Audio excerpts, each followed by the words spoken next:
Ma gang de vous autres, cette semaine, je reçois dans mon podcast Boule de métal Obscur Mantra, un band de deathcore québécois. Puis, honnêtement, c'est un des podcasts que j'ai eu le plus de fun. Je sais pas si les gars ont déjà fait beaucoup de podcasts avant, mais j'ai vraiment aimé la conversation avec eux autres.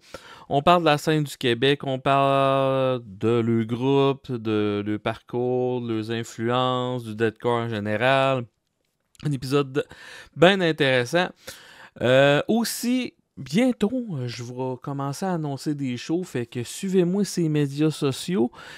Des choses qui s'en viennent entre autres à Montréal, Drummondville et d'autres places.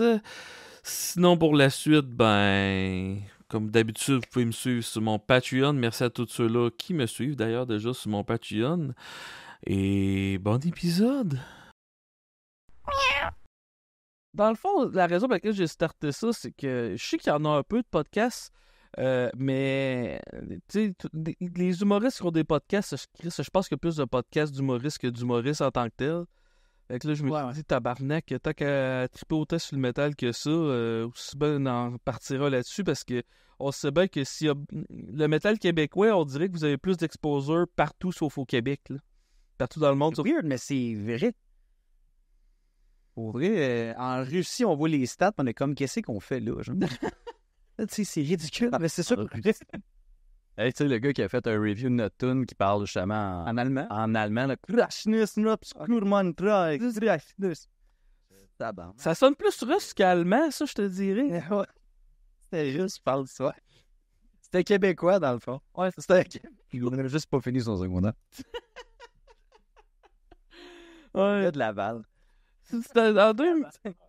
C'est genre dans les débuts de YouTube là, que t'avais des wannabe rappeurs là, qui se filmaient puis qui faisaient ils faisaient semblant de faire des bruits de gun avec le bouche là. Ouais, genre tous les Kevin, c'est bon. C'est bad. Ah, je sais pas. Avec des dragons. J'ai entendu plein d'amis. Je connais pas Sir Pathétique. J'ai entendu plein de... Moi non plus, mais. Hey, c'est une bonne chose que tu me dises ça. Ok, c'est bon. C'est un de mes chums. C'est un de mes hosties de bons chums. Me rappelle ton temps. C'est pas de la marde de Sir Pat, c'est un de mes bons chums. Il y a des chums. Il y a des chums. Il y a des chums. Tu bois quoi? Lui, il boit de la menthe. Place notre produit. Ah, tu places... Du café puis du speed. Il est fatigué parce qu'on travaille, fait que on se réveille un peu. Êtes-vous prêt à starter ça? Regarde, tu veux. Vous avez commencé quand, vous autres, en fait? C'est une assez bonne question, ça. Le band, si je me trompe pas, a starté en 2018. OK? Moi, j'étais pas dans le band. Rick non plus. Fait que c'est hot, hein? C'est super. OK. Étienne, il a parti ça à Asbestos avec Alexandre, notre guitariste. Dans le fond, les deux guitaristes, ils ont parti ça ensemble. Ils sont allés chercher un autre de leur chum du secondaire, Lucas. Puis un drummer de, je sais pas, man, il a pas toffé longtemps. C'est moi qui l'ai remplacé, ça a l'air. Mais après peut-être 6 mois, 1 an, peut-être quand ils faisaient des démos puis tout chez eux, là, ils sont venus me chercher moi vers 2019, je pense. Ouais. Sans moment là, ça. Je pense que c'est ça, 2019. Puis là, on a commencé à enregistrer du stock ensemble. On a fait une couple de shows. On a sorti un CD. Premier album. Ouais, c'est ça. Puis après ça, le Rick a remplacé Lucas en 2021. Ouais, en 2021. Puis Rick, t'es le chanteur. Ouais, c'est moi qui... C'est le gueuleur du dimanche, lui qui crie. Le gueuleur Je travaille. le gueuleur du dimanche. Mais là, avez-vous des albums ou c'est des EP? Des EP. Ok, vous en avez deux, hein, c'est bien ça? On a des cassettes. Ouais. Avez-vous... Des cassettes. Ah, ok, ils seront sortis en plusieurs formats. Non, pas dans le pas de cassette encore, gros, man. Ça, sérieux. J'aimerais ça, mais c'est Travaille fort là-dessus, là. On sort des cassettes l'année prochaine, c'est sûr. Non, parce que tu ris de ça, mais j'avais lu que les cassettes, je pense, c'est un des formats qui coûte le moins cher à enregistrer professionnellement. Fait que c'est comme le format que les artistes sont capables de se ramasser le plus gros pourcentage quand, mettons, vous faites tout vous-même, là. T'es-tu fucking sérieux? Ben, c'est ça que, en tout cas, j'ai beaucoup d'amis... Des cassettes pour vrai, gros, man. Ben, j'ai beaucoup d'amis mélomanes qui ne jouent que par la cassette à cette heure pour cette raison-là, parce que le vinyle, c'est le fun, c'est gros pis tout, mais ça coûte une hostie de beurrée à faire, puis il vous reste rien à faire de ça. CD, ça, j'imagine, ça doit être pas trop compliqué, mais une cassette, non. Tu sais, ça, tu connais-tu bien des chars encore qui ont le lecteur cassette? Ouais, il y a sûrement un ou deux de nos chums qui ont encore des vieilles Tercel. 90 en montant. Sûrement, man. Mais, tu sais, quand à un moment donné, pendant un bout, on avait signé avec Shattered Earth Records, un label d'Ontarien. Puis eux autres, ils faisaient notre merch, ils faisaient nos CD, puis ils faisaient des vinyles, puis ça coûtait cher en tabarnak avoir un vinyle Obscure Mantra. C'était beau, mais c'était tout. Ouais, c'était hot, là. Vous aviez les bonnes, mais participiez-vous au risque financier de ça ou? C'est une petite bonne question, même. Dans le fond, on n'est plus avec eux autres Non, c'est ça. parce que, justement, les risques commençaient, on va dire ça de même. Ouais, Fait que, tu sais, ça a été une belle expérience, ça a bien été, on n'a pas eu de perte à rien avec eux autres. C'était un label émergent, dans le fond. Mais c'est ça, la merch coûtait vraiment cher à produire. Surtout, justement, c'est comme avoir un CD coûtait cher, les vinyles coûtaient cher. C'était cool parce que, tu sais, t'as un band qui vend des vinyles, t'es comme, wow, c'est vraiment nice, mais pour vrai, je pense qu'on a eu 10 personnes qui ont acheté des vinyles. Ouais, dont moi, j'ose ça. dont nous, qui genre, on en a acheté 5. Fait que, tu sais. Quand vous faites des choix, avez-vous votre table de merch? Ouais, monsieur.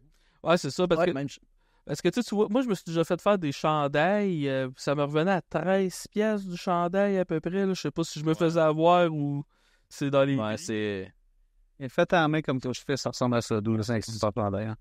Environ. sûr qu'il y aurait qui bat, genre, Et même là. labor chinois. Non, non. Le bon.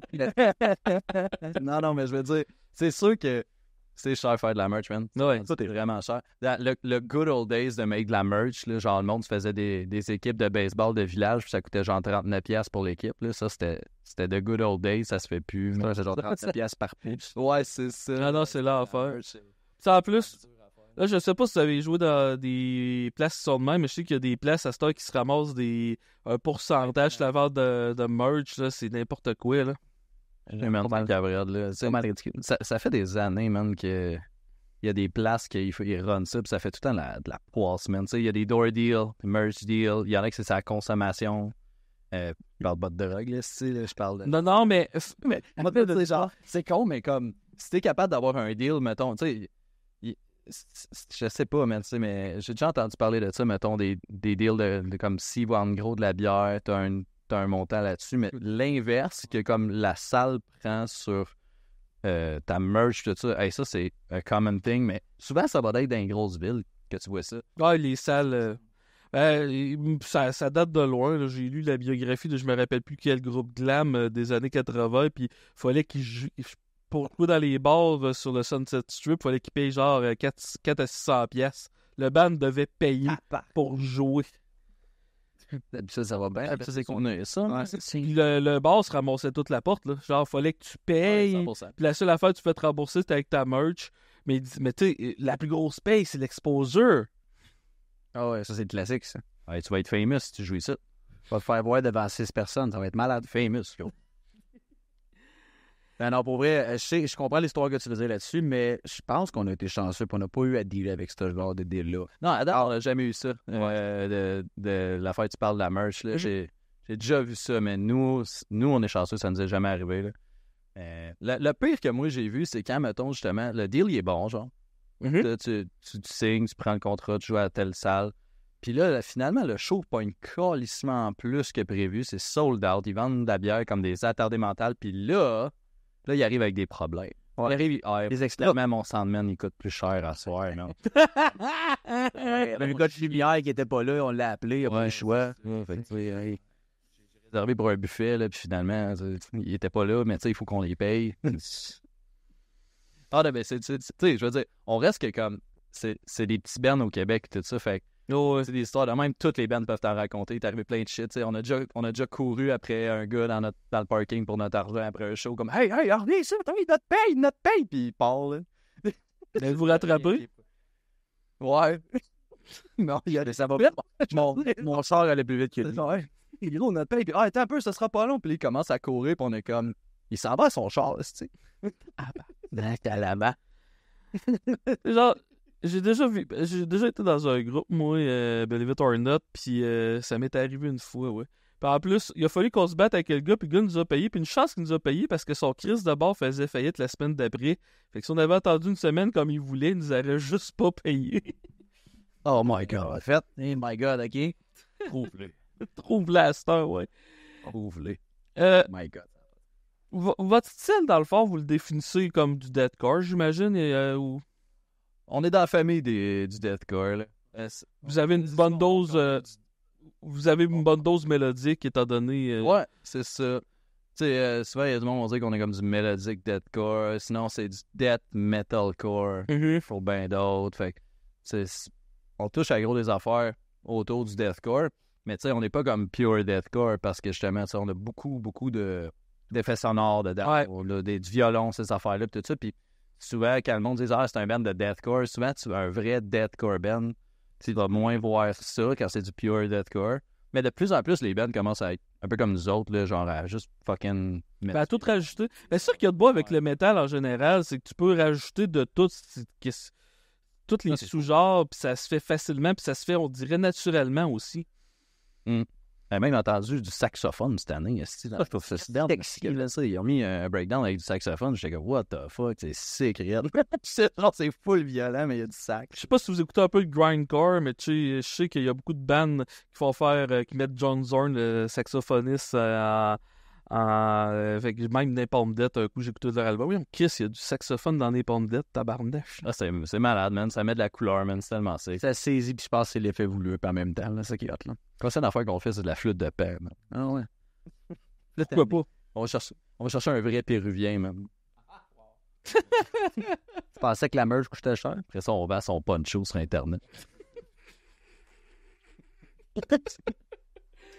Mais ça, je vais être honnête avec vous, je suis pas parce que j'aime pas le genre, mais il y a tellement de genres dans le métal que le deathcore, c'est pas un des styles que je connais le plus. Mais à force de faire ma recherche, puis je me suis mis en écouter plus aussi, pas juste à cause du podcast, mais dans les dernières années. On a une méchante belle scène de deathcore au Québec. Il y a énormément de groupes. Il y a tout à eu des bons bands de deathcore au Québec, même, tu sais, parle juste, mettons, death metalcore, on parle, mettons, Death Spice Icon, qui est, en tout cas, selon les sources, c'est même le band qui a starté le deathcore. Puis c'est fucking montréalais, ça, c'est débile mental. On avait Blind Witness, ça, on a des gros bands de même, que ça date de longtemps que les bands du Québec bûchent pas mal. C'est vrai qu'il y en a énormément pour Il y en a en crise, man. La liste est tellement longue que genre en une journée, même pas capable de la compléter. Là. Ouais, il y en a beaucoup. insane. C'est sûr qu'il y a moins de bands depuis le COVID, je trouve. Tout à fait. Sérieusement, on en a déjà parlé dans d'autres podcasts pis tout. La scène n'est plus ce qu'elle était. Gros du changement. Ouais. Mais il y a vraiment des bons bands. Puis tu sais, on parle de deathcore, mais tu sais, mettons, juste dans le métal. Ben oui. Ouais, là, c'est infini. Là, c'est fucking infini. Parce que quand j'ai eu l'idée de mon podcast, le monde me disait « Ouais, mais t'as pas peur de manquer de groupe? » Je suis parti à rire. Tabarnak, Christy. Tu vas faire ça jusqu'à 90, puis t'auras pas fini parce qu'il y a d'autres jeunes qui commencent Non, chaque semaine à se faire des bands. Puis à la limite, j'aurais plusieurs fois les mêmes groupes parce qu'il y a du monde qui sont plus intéressants, d'autres aussi à jaser puis tout. Mais on a une critique de ça. Puis ça que je disais, c'est qu'on dirait qu'ils en parlent plus dans d'autres pays qu'au Québec. Je trouve ça un peu... C'est bizarre cet effet-là. Tu vois ça, mettons, en France et tout, là, tu sais, genre, la scène métal en France est fucking huge pis tout, mais encore là, mettons, au Québec, t'entends pas parler d'eux autres. Là, C'est weird un peu comment c'est fait, genre la barrière de distance, on va dire ça de même, tu sais, t'as des bands qui pognent en calice en Allemagne, mais tu sais, c'est des bands qui parlent, mettons, allemand, pis tout, ça pogne pas. Ici, parce que le monde parle pas allemand, dans un calice mérite, c'est comme un autre univers là-bas. Mais ici, au Québec, c'est ça qui est drôle un peu, c'est ça parle de nous autres ailleurs, parce que oui, le deathcore ici, il est en anglais, ben le métal, en fait, il est en anglais. Ça reste que c'est comme à l'international, on s'entend, là. Mais, tu sais, tu vas en France, mettons, puis tu vas avoir du métal français, genre, qui pognent, font des gros festivals pis tout, pis t'en entends pas parler, ça, pas en tout. C'est bizarre un peu, ça. Mais, c'est sûr et certain que, comme, l'Internet, à cette heure, ta musique va être de l'autre bord, puis tu le sais même pas. Elle est de l'autre bord, tout le monde en capote. Il y a des bands qui pognent au Japon, puis ils savent même pas. Comme tout Brésil. Comme tout Brésil! Non, le pire, c'est que je connais une couple de bandes québécois qui, à un moment donné, ils ont réalisé « Tabarnak, on a un following au Brésil. » Ouais, c'est fou, réel, man, sérieux. Le Brésil, il aime tout, mon. C'est vrai, les Brésiliens sont sick. Mais, Je ne connais pas, mais... parce que, tu sais, pour revenir, tu sais, au genre, mettons, tout ce qui touche au death metal, Tu sais, au Québec, on a eu des bands mythiques, je pense à Cryptopsy puis Cataclysm. Je sais pas si c'est ça qui a kickstarté après ça toute les bands émergents de ça. Vous considérez-vous genre des grandchildren de ces groupes-là ou... C'est sûr. Non, c'est Si c'est pas des comme des piliers, c'est sûr qu'ils ont vraiment aidé à un pourcentage quand même assez élevé aussi. Ils ont paved the way. Ouais, c'est ça, sûr. pave the way. Tu sais, c'est sûr que tu sais, c'est tellement petit le Québec que tu sais, justement, tu vois des bands qui marchent, là, on va dire ça même, qui font de quoi de cool puis que ça pogne. Ben, tu sais, moi, je me rappelle, j'étais kid puis j'étais juste comme, tu sais, on s'en fout d'être au Québec, genre, je veux faire un band. Il y a d'autres mondes ici qui font des bands, ça marche, là, puis c'est aussi motivant, là, on va dire ça de même. Mais ouais, il y a les pioneers sont là. Ben, toi, t'es drummer, j'imagine que Flo de Cryptopsy, ça doit te connaître un peu. Un peu. Il y en a tellement. Mais, C'est pas facile à jouer, maintenant. non, ben, son blast beat est assez légendaire. Oh, ouais, c'est ça. Je pense que j'ai eu une conversation, je me rappelle plus avec quel groupe, je pense qu'on a parlé de l'album Non-Survival pendant pratiquement 1 heure. Hey, par exemple, être bien honnête avec toi, ça doit faire genre fucking 10 ans que j'ai pas écouté Cryptopsy. Ah, parfait. Ben, regarde, je vais vous poser la question autrement. Mais oui, t'as raison là-dessus. c'est du drum, ça, là. Ça, c'est du drum. Votre évolution, mais je pose ça aux deux parce que je suis curieux aussi côté vocal. Rick, ça ressemblait à quoi? C'est quoi votre évolution musicale? Pas nécessairement juste des bandes québécois. C'est quoi qui vous a orienté par les trucs plus lourds, les groupes, les albums? Mais moi, au début, avant même qu'ils viennent me chercher pour Obscure, j'étais plus dans un gars de metalcore. Fait que plus un peu moitié gueulage, moitié avec du beau petit chant mélodique en arrière. Quel genre de metalcore? On parle plus Bullet, Farmer Valentine ou plus Trivium, mettons? Ou les deux? Ben, les deux marchent très bien pour vrai. C'est même pas Ok. le problème pour vrai. J'aime ça faire du sauter du coq à l'âne en même temps, restant dans ce même style-là. Mais quand on est arrivé directement avec Obscure, puis Raph me dit on fait du deathcore, moi je n'avais un petit peu entendu, puis c'était gros du gueulage. Fait que j'ai comme commencé à écouter des bands un peu plus violents qui sont quand même les bons classiques du genre Shadow of Anthem, Lorna Shore, Brand of Sacrifice qui sont ontariens, ça rentre au poste s'il vous plaît. Puis, tu sais, pour vrai, ça a donné comme une crème de plus que j'avais besoin, que je connaissais pas nécessairement, parce que le vocal, t'apprends d'une façon pour le faire en metalcore, puis quand t'arrives dans le deathcore, c'est complètement quelque chose de différent. Non, c'est extrême. C'est comme j'arrête pas de dire comme exemple, j'ai l'impression d'être un bébé qui est en train d'apprendre à faire des nouveaux sons, genre. OK, ça sonne comme ça. Mais tu fallu que tu débâtisses ta technique pour la refaire ou? Je dirais pas peut-être débattre, mais je dirais comme en oublier à moitié pour en apprendre une nouvelle. OK, réapprendre. Ouais, réapprendre. Directement. Ouais. Ben, c'est tu découvres d'autres parties de ta voix, là. Oui, Parce que c'est tellement extrême, tu sais. Puis encore là, Rick, à chaque fois qu'il rentre dans le studio, il essaye d'autres bruits de dinosaures, man. Genre, c'est... J'aime ça, des bruits de dinosaures. il fait des shit des fois, je suis juste comme Jesus fucking Christ. C'est ça, j'ai crié ça dans ma T'as douche. fait ça où, là? Dans ma douche? What the fuck? C'est sick, là. Mais c'est sûr que, tu sais, comme... Tu vas rire ça, là, mais ça, je me fais trop poser cette question-là par rapport à ça, comme de où ça start, pourquoi tu joues ça, pis tout ça, puis souvent, moi, je dis au monde que, mettons, moi, je joue dans un band de deathcore, mais c'est le style de musique que j'écoute le moins Oui. dans ma vie. Moi, j'écoute pas tant. La phrase que tu as dit qui était parfaite, c'est ceux qui font la musique la plus violente écoutent la musique la moins violente. C'est l'affaire la plus vraie que j'ai entendu dans ce J'écoute de la musique très, très, très soft. Là. Je te dirais pas genre que je pleure sur du Taylor Swift dans mon char. On pourrait. Mais genre, j'écoute beaucoup de musique soft. Ah, je suis curieux. Du jazz. Ok. Beaucoup de lo-fi. Beaucoup de lo-fi, man. Moi, j'adore le beat soft. Là. Tu sais, genre de beat d'ascenseur, mettons. Là. J'écoute ça toute la journée, man. C'est ça. Tu dois aimer Devon Townsend. Project, ouais, quand même. Ouais. Mais tu vois, genre, je suis tellement pas connecté sur comme qu'est-ce qui sortait les gars, mettons, on dit hey man, tel band on sorti tel album, tout ça. Fait que moi, je vais aller l'écouter, genre un one-time track, tout ça, je vais triper. Mais c'est la musique que j'aime le plus jouer, mais c'est pas la musique que j'écoute le plus. Mais vraiment pas. J'ai grandi du métal à côté, par exemple. Je pense que c'était la seule affaire que j'avais dans mon fucking baladeur cassette, man. C'est du putain de métal. Mais je sais pas si c'est... C'est cliché, qu'est-ce que je vais dire, mais la conversation qu'on est en train d'avoir, toi puis moi, Raph, c'est une conversation que j'ai plus souvent qu'autrement des drummers. Je sais pas si Ça se peut, ça. Ouais. que les drummers ont plus tendance à expansionner puis vraiment aller loin dans qu'est-ce qu'ils écoutent. Je sais pas si... Ben, je pense que, tu sais, c'est parce qu'en même temps, un drummer, tu sais, c'est it's all about the beat. Man. Ouais, c'est le rythme. Comme ça, un drummer qui me dirait j'aime pas danser, je serais genre t'es caliste. Ça marche pas, on aime le beat, on feel le beat. C'est vraiment plus ça. Nous autres, tu sais, jouer des notes, je dis ça, il y a des drummers qui sont musiciens à côté. Là. Tu sais, moi, je veux dire, je joue un peu de guide, je joue un peu de tout, mais tu sais, moi, c'est vraiment le fait que comme si le beat vient me chercher, peu importe le style, je vais triper ma vie. Là. Ouais. Mais c'est ça, c'est de tous les styles que j'ai joué au drum, l'affaire que j'aime le plus jouer, c'est ce qui est extrême, vraiment de la musique qui bûche, on va dire. Ça peut frapper fort sur mon instrument, tu sais. J'ai passé tout le temps de COVID à genre faire un masterclass de jazz pour essayer de retourner à mes sources de gens qui arrêtent de frapper fort. Là. Genre, ça serait le fun d'être plus technique, plus smooth, tu sais, faire respirer son instrument un peu plus. Mais j'ai jamais fait ça avant. Moi, c'était juste comme je vais embarquer sur le drum puis juste bûcher sur whatever. Même j'aime gros ça. Quand j'étais jeune, je mettais gros de la musique, mettons, qui passait à la radio et tout ça, puis je drummais par-dessus, j'improvisais pour que ça soit plus violent, tu sais. Et des fois, à un moment donné, j'avais sorti genre du deathcore sur du Mariah Carey. Genre All I Want for Christmas. Ah, j'allais te dire ça. J'espérais que ça serait I Want for Christmas.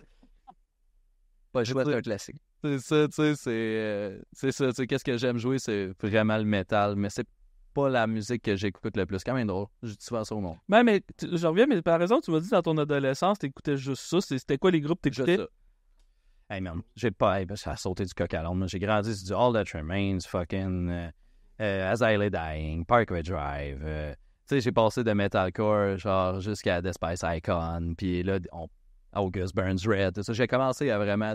Moi, je remets tout ce que j'écoutais. Lamb of God. C'est même... Tu sais, pour moi, mettons la musique soft, là, c'était genre du Slipknot. Du Slipknot, je trouvais ça soft quand j'étais kid. Parce que, genre, je m'endormais sur du Slipknot. J'aimais vraiment ça. Puis, tu sais, en tout cas... Ben, je sais que... Vraiment, je pense que j'en ai tellement abusé que ça, aujourd'hui, là, je suis rendu un adulte, puis tout ça, j'écoute plus de la musique, ça, je suis fuck off. Je suis un adulte. Quand je dis à cette heure, je suis un adulte, c'est hors arrêt. Fuck off, t'es pas un adulte. Les éternels enfants. Mais je suis curieux, vu que t'écoutes autant de musique que ça. Une question que je veux te poser, c'est tu penses quoi de... J'appelle ça de la musique trop auto-tunée. Tu sais, genre la musique trop refaite, parce que tu sais, on s'en vient vers le AI. Moi, une réflexion que j'avais eue, c'était... Le AI, selon moi, est pas tant dangereux pour les bands qui jouent de la vraie musique, on va dire, qui jouent tout l'instrument vous-même. Eux-mêmes, ils peuvent programmer une couple de choses on the side, c'est correct. Mais tu sais, le pop à cette heure qui passe à la radio, genre Taylor Swift, tu te demandes s'ils sont capables de faire une note parce qu'on dirait que tout se fait par ordinateur à cette heure. Et même une note, c'est quoi? C'est 4 accords en moyenne, là, 3 accords des bandes populaires. Là. C'est ça qui pogne, c'est un beat répétitif, un tempo répétitif avec des 4 mêmes accords on repeat avec des paroles qui viennent chercher une situation que tout le monde peut vivre. C'est un général en même temps. Tu sais, je dis pas que c'est quelque chose qui marche pas, c'est juste qu'il y en a tellement, ça aussi, que ça n'est quasiment déplaisant. T'sais. Mais si c'est pas de même, là, il y a un nouveau Ben aux 16 minutes. Là, fait, ben, en fait, aussi l'affaire, c'est que c'est tellement justement processé que en fait, si t'es pas capable de le reproduire live, t'es pas fidèle. C'est vraiment juste... C'est ça la clé, en fait. Tu sais, je veux dire... Moi, man, pourquoi je paierais fucking 100$ le billet pour voir quelqu'un qui lip-sync? Tu sais, tout le monde le dirait, là, genre, fuck off, là, ouais, tu t'avoues la célébrité en avant de toi en train de chanter sa tune, mais elle la chante pas. Tu sais, il y en a out there, là, que y en a pas de backing track, que genre, ça chante. Ouais. C'est sûr qu'il y en a. C'est sûr qu'il y en a out there. Mais, mettons qu'on parle de fucking...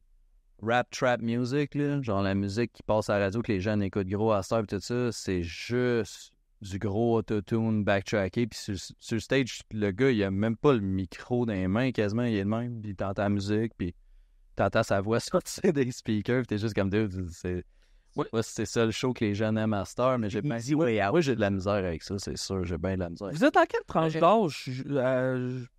On est dans la trentaine. Trentaine, ok. Parce que moi, quand j'étais jeune, j'écoutais Musique Plus, puis ils montraient des concerts, c'était juste de DJ, là. C'est juste le gars... C'était juste le gars, là, qui cherchait son vinyle dans une boîte, ça prenait 5 minutes, puis là, il le trouvait, il le mettait, il faisait ça de même, puis après ça, il continuait à chercher.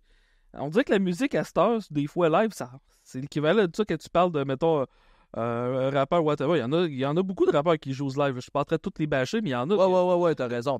Mais que t'en as qui Chris... Ouais. En tout cas, moi, j'ai de la misère avec ça. Il y en a qui adorent ça. Ça enlève rien à ceux qui aiment ça. Ouais, c'est ça. Non. Et on parlait tantôt de comme AI-generated music. Mhm. Ben, le meilleur exemple de tout ça, c'est pourquoi que je suis tombé sur le trap music, c'est que c'est les kings de ça right now. Ils vont faire le même crise de hi-hat beat sur toutes les calices de tunes, c'est tout AI-generated. Puis quand je dis AI-generated, on parle même pas d'AI. On parle de comme des programmes de trap. Là. C'est même pas... C'est encore plus simple que du AI. C'est juste, fais-moi un beat qui fait...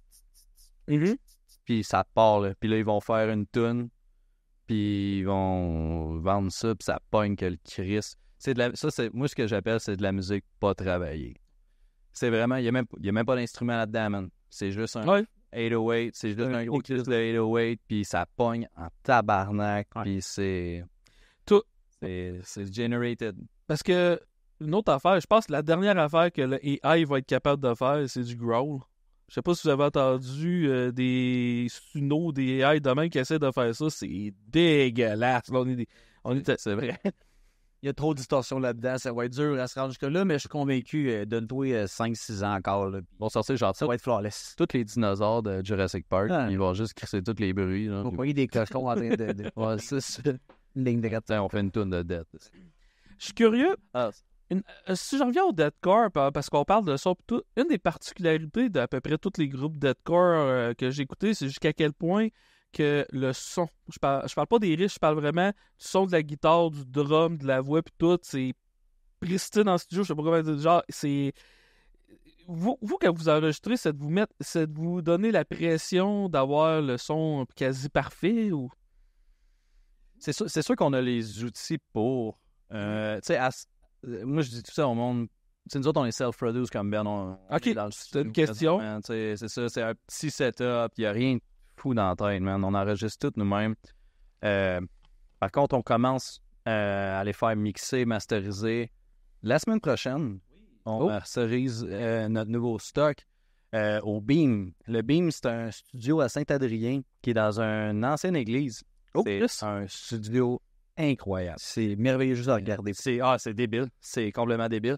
Ça, c'est Pilou qui a ça. Il nous a approchés parce que lui, il a fait l'école avec les boys du band. Les boys band.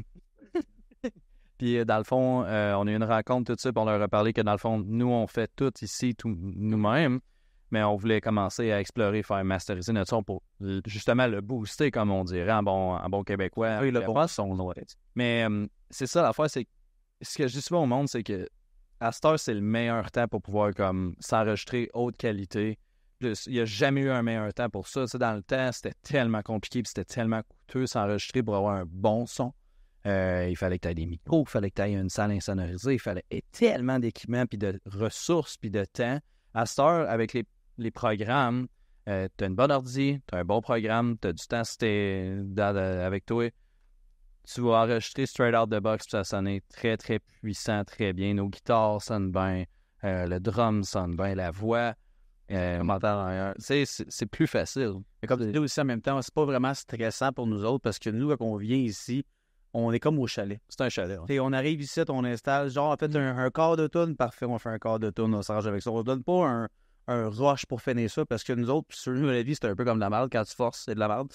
C'est mieux de le faire tranquillement puis de te rendre jusqu'au tu rentres au bout. C'est ça. Puis tu sais, quand tu payes du temps de studio, c'est comme... stressant. C'est comme payer n'importe quoi. Il faut que ça soit fait, gros. Là. Que ça soit fait aujourd'hui. Le studio nous coûte zéro. Ben, c'est ça, dans le temps. J'ai déjà eu à faire un enregistrement en studio, puis la pression, c'était dégueulasse, là. C'est un tordeur pour un musicien. C'était genre 6 à 800 $ de l'heure, je pense. C'était n'importe quoi. Ouais, c'est très... 800 000 $ la tonne environ. 800 000. Non, 800 à 1000.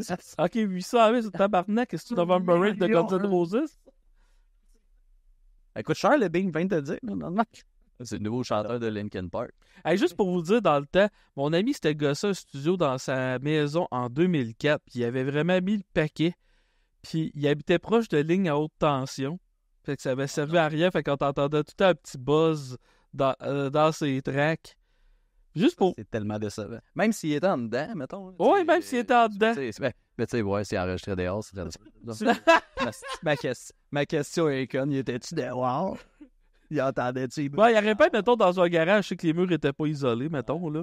Tu sais, il était pas si proche que ça, les lignes.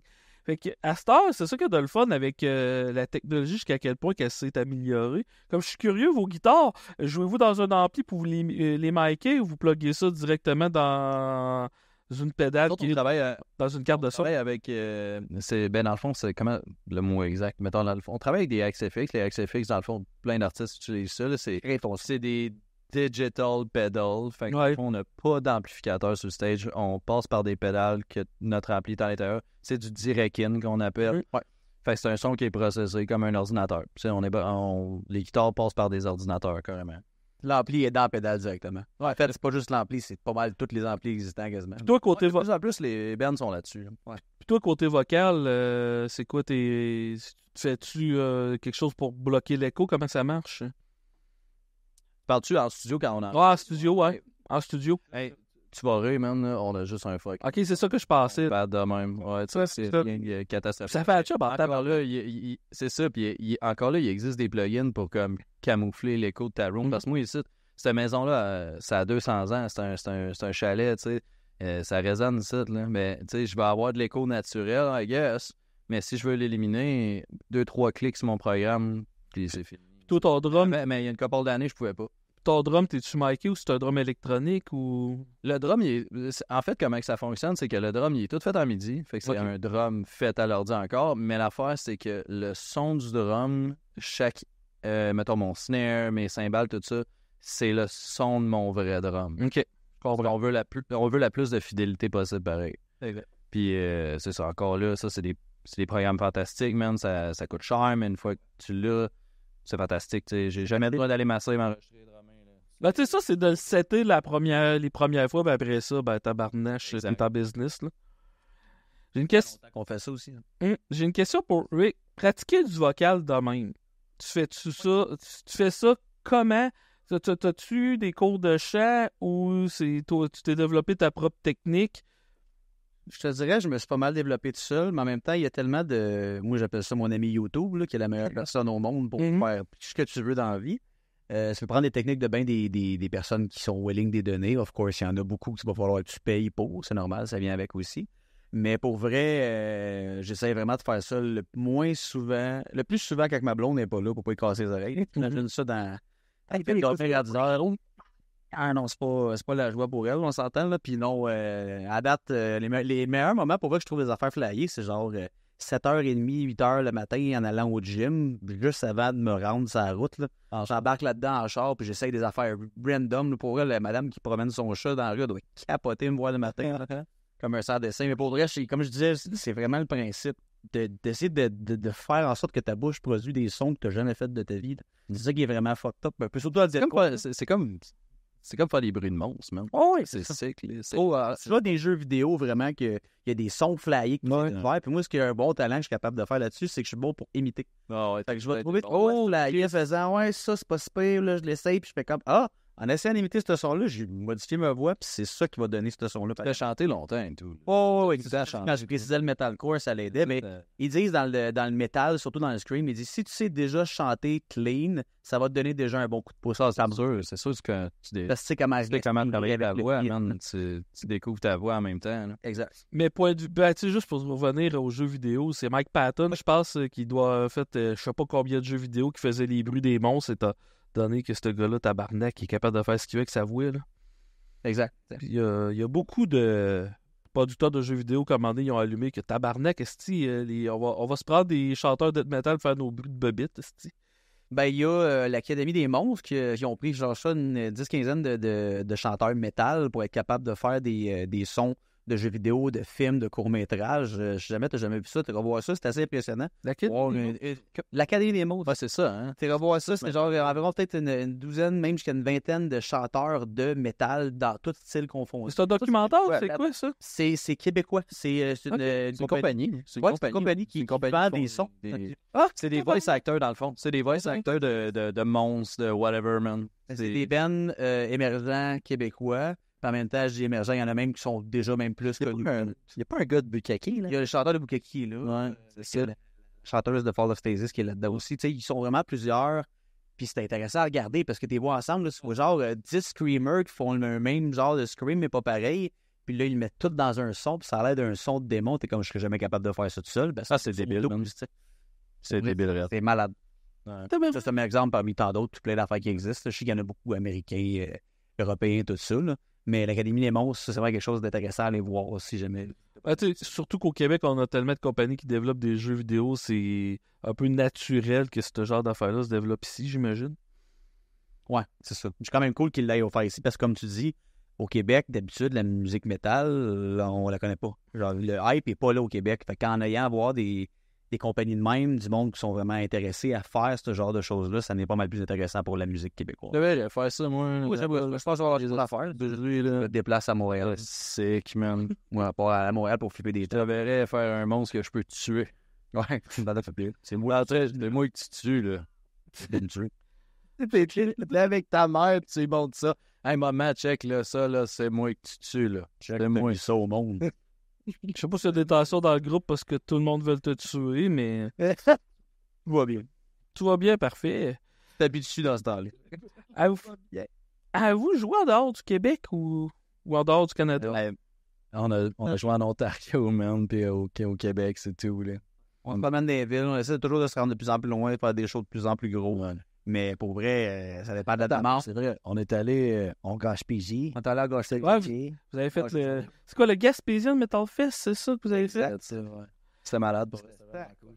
Hey, première question. Quand on monte à la Gaspésie, on s'arrête manger où? Hey, c'est pas... y a pas une fromagerie avant d'arriver en... La fromagerie des Basques. Et oui, les... De ça. Hey, veux-tu rire, man? Les 2 fois qu'on a arrêté là, c'était fermé. Non, toi. Je te jure. On échange une... Tu sais, c'est big, là, genre, c'est pas supposé de fermer, mais il y avait tout le temps de quoi. C'est... Ben, pendant un bout, c'était ouvert 24 heures sur 24, Ouais. même à Noël. Puis là, à cause de la pandémie, ils ont commencé à avoir... Je pense plus qu'ils sont ouverts 24 heures depuis la pandémie.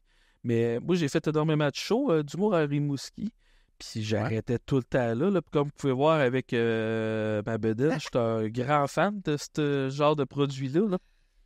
Dangereux des fois aller sur Marie-Mouski pour ça. On était bon allé le tabarnak. voir 5 ans, comme ça c'est moins pire. C'est bon, tabarnak. C'est bon. Mais Gaspésian Metal Fest, c'était-tu juste un show? C'était plusieurs shows un peu partout? Ou... C'était 2 jours. 2 jours, ouais. Ouais, 2 jours, ça, 2 jours. C'était vraiment nice. Le Ben qui headlinait, hey, je me rappelle. Aternum. Sinon, Aternum, ouais. ouais. C'était un Aternum, Ben pas ça. européen, ouais. C'est flawless, C'était débile. Non, c'était pas un Ben européen. Ah non, Aternam, c'est un band. Non, ben Aternam, c'est un band. C'est un band du Québec, c'est Ashraf Midi qui... C'est ça. Mais il revenait d'une d'Europe. tournée, ouais. Ouais, je me suis mêlé dans mes... Hey, je me suis mêlé dans mes... Ouais. Ah, eux autres, ils font du Melodic Death avec une petite grosse saveur Middle East, là, Moyen-Orient. Là. Oui. T'as l'air d'aller à la guerre quand t'écoutes ça. Voyons donc, c'est hot en sac. C'était bon, hein, ça. Hey, j'ai vraiment été surpris. J'ai le goût de sortir mon épée, tu sais, c'est fou. J'avais le coup de sortir mon épée. Le chanteur de ça, c'est le plus gros tripeux de Judas Priest au monde. Là. J'essaie de rentrer en contact avec lui. Imaginez-vous donc que j'ai déjà failli me partir un groupe avec ce gars-là. Il voulait se partir. Ouais, il voulait se partir un hommage à Judas Priest, puis j'étais supposé de chanter pour lui, mais finalement, j'ai décidé de me concentrer sur l'humour à la place. Mais toi, de la musique, c'est du chant, tu faisais?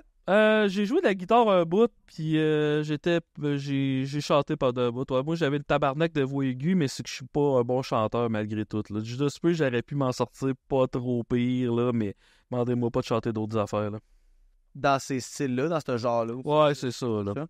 C'est ça. Tu te promené un peu ou t'es resté souvent dans le même thème? Regarde, j'ai suivi 1 an et demi de cours de chant avec 2 chanteurs, avec 2 profs différents. C'est ça, là, en tout cas, là, je suis pas trop fier de cette passe-temps de ma vie quand même, là. C'est notre passé. Ouais, c'est notre pas. Je m'aime mieux en humour, admettons. Je suis mieux pour faire des jokes pas de classe, là. Ça, c'est bon, ça. Hey, pour vrai, genre, je m'attendais à ce que tu me dises de quoi tellement pire. Genre, j'ai suivi des cours de breakdance pendant genre 2 ans et demi. Là, genre, Et là, j'aurais fait genre, ok, ouais. ça, je veux voir ça. Et moi, je suis pas trop fier de cette phase-là que j'ai eue, là. On est retourné à Gaspésie. Ouais. Je l'ai mis le pan. Je dirais mes verres. On va des voix. On va manger du crabe dans la ville qui s'appelle Manche d'épée. Ah, putain! Ah ouais, va voir, ça existe pour vrai. J'ai arrêté là, j'étais comme, wow, je veux vivre ici. Il y a 6 maisons. pas dans ça. Je sais qu'il y a une ville qui s'appelle Les Méchines, puis les habitants de cette ville-là, ils s'appellent les Méchinois. Là. Il y a ça que je trouve drôle. Là. Oh my fucking god. Ben, il y avait Cap Show aussi. J'étais comme, il n'y a pas un esti de show là-bas pour une place qui s'appelle Cap Show. C'était-tu le premier coup que vous alliez en Gaspésie, vous autres? On a joué à Rimouski l'année d'avant. Puis après ça, là, on s'est rendu Matane. Matane. Moi, j'ai fait le tour 3 jours avant. là. Lui, il était parti, puis on s'est rejoint. Ah, ok. Voir le rocher par chez. Ouais. Il était parti faire le tour. Moi, un coup, moi, je viens du Quad Ted for Mines, qui est comme 1h30 plus bas que Québec vers Montréal.